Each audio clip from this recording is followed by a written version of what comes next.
U.S. Senator Ron Johnson joins us live on WTMJ. Senator, good afternoon. Well, John, how you doing? I'm doing fantastic. So as we speak, 3 American citizens are on their way home from North Korea. Your reaction to the speed at which this has happened?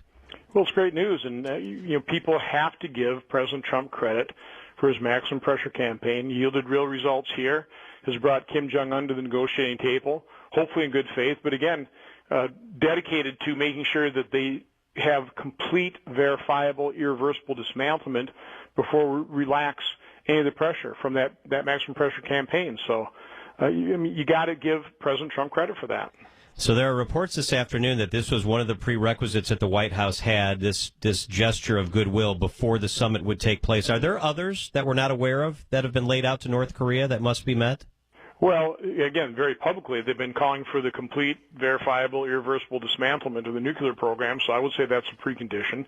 But again, it'll all be negotiated. I couldn't tell you if there are other specific preconditions that have to be met before they sit down.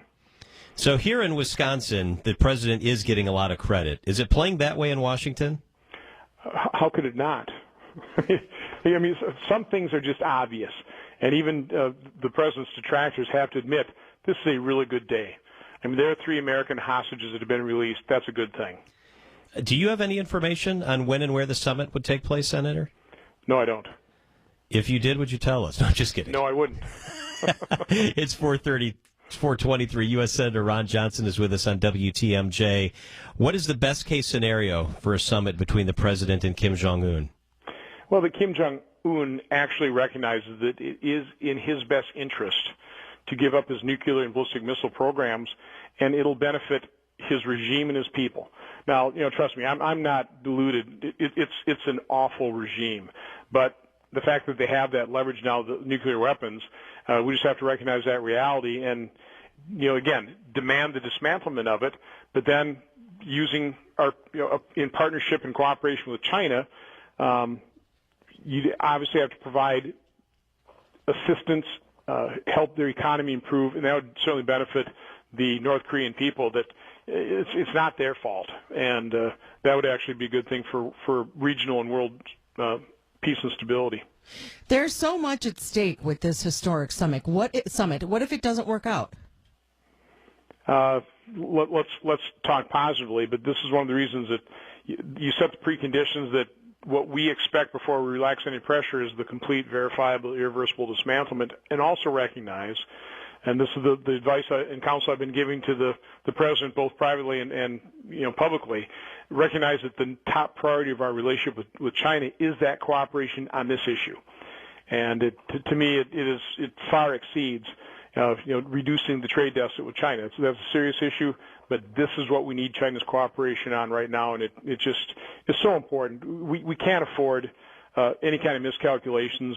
A military option here would be horrific, so we need to avoid that in any way we possibly can. The indicators are, Senator, that North Korea in the past has shared nuclear weapons technology information, maybe even infrastructure with Iran and other states. How important is it that our information, that we be given information on that as part of what happens at the summit?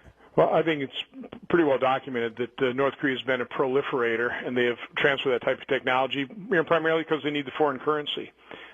Once they dismantle and once you actually have an improvement in their economy, and that can happen very rapidly, they wouldn't need to proliferate to gain foreign currency.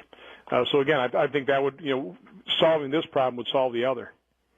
I want to ask you about something, Senator, that I know is very important to you. It's a big deal in southeast Wisconsin, the Joseph Project. Tell us about the Joseph Project. Well, this is our state staff teaming up with Pastor Jerome Smith of the Greater Praise Church of God in Christ in Milwaukee. And to cut to the chase, Pastor Smith identifies people who have committed to turning their lives around, people formerly incarcerated, drug, alcohol abusers, just people down on their luck that want to work, that want to have the dignity of earning their own success. And then we, just 4 days of 3 hours a day training, we instill attitude, the importance of attitude, importance of committing themselves to succeed day in and day out. And then we set them up job interviews on the Friday, and they are going to work for great employers. These are career type of jobs. They're paying off bills, saving for retirement, buying cars for the first time. It transforms their lives. The project is celebrating its 50th class and its 400th student. This was a real difference maker. Now, I was down there on Monday. It was great. It was actually a combination, 2 classes. We actually hold this in the House of Corrections as well for individuals who are, getting near the end of their, serving out their time. Because if they can get out and start a job right away, it's going to certainly reduce the chance that they're going to, go back to that life of crime. So, no, this is by far the most rewarding thing I'm doing as a U.S. Senator. It is the Joseph Project, and you can find more information. Just Google it online. That's what I did, the Joseph Project, Milwaukee.